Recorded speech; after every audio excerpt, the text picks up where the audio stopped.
शहर में रहने वाले लड़के शेरू के साथ हुई एक सच्ची घटना पर आधारित है। एक शाम शेरू अपनी ट्यूशन खत्म करके घर जाने के लिए बस स्टॉप पर बैठा था। बस का इंतजार कर रहा था तो तभी उसने देखा कि एक बूढ़ी औरत वहीं बैठी रो रही थी।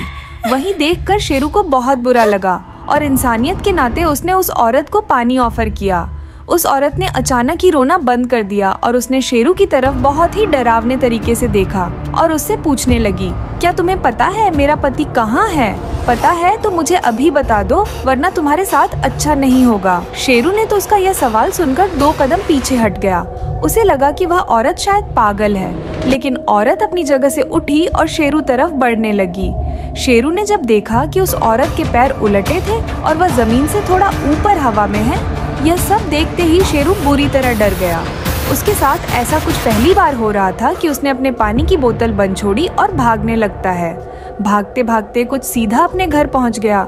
पूरी शाम शेरू यही सोचता रहा कि आखिर औरत ही कौन है और उससे इस तरीके से बात क्यों कर रही थी, मगर उसे कुछ समझ नहीं आया। उसी रात करीब 2 बजे शेरू की नींद अचानक ही किसी के रोने की आवाज से खुल गई। वह जैसे ही उठ के बैठा उसके होश उड़ गए हैं। वहीं बस स्टॉप पर की औरत शेरू के बिस्तर पर बैठी रो रही थी कि उसके हाथ में वही पानी की बोतल जो बस स्टॉप पर छोड़ आया था, मगर उस बोतल में पानी नहीं बल्कि खून था। उसका चेहरा इतना डरावना था है कि जैसे वह शेरू को वहीं खा जाएगी। वो बार बार यही कहती रही कि शेरू ने उसके पति को मारा है। शेरू डर के मारे जोर जोर से चिल्लाने लगा तो तब उसके मम्मी पापा भागकर कमरे में आ गए थे। जैसे ही लाइट ऑन की, वह औरत शेरू के ऊपर से गायब हो गई। बेचारा शेरू हक्का बक्का होकर रोते हुए अपने पेरेंट्स को सब कुछ बताने लगा, लेकिन उसके मम्मी पापा को लगा कि शायद उसने कोई बहुत बुरा सपना देखा है।